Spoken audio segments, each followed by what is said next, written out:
This morning we have back with us Tara Peterson with Crenshaw Peterson. Good morning, Tara. Good morning, Bob. How are you? I'm good. I want to go off the estate plans because we've been talking about that a lot with you. Yeah. And so what are some of the best options of estate plans, especially for those who have farmland? Yeah, so farmland creates kind of a different technical problem, right? Because there's so much land, and typically if you have a house, we're looking to long-term care, that house is going to be an exempt asset.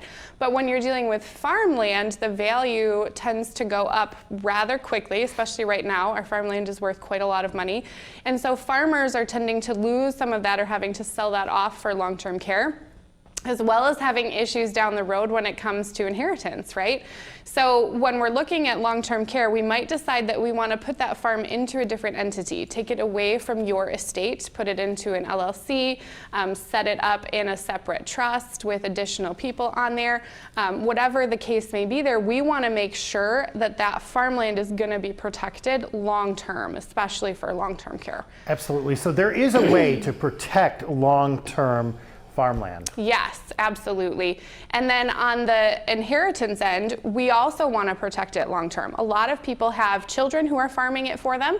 As they age, you can't continue to get out there on the tractors, but your child might be farming that land. And in that situation, we don't want the child to lose sort of their occupation of farming just because mom and dad are getting older and may need nursing home care.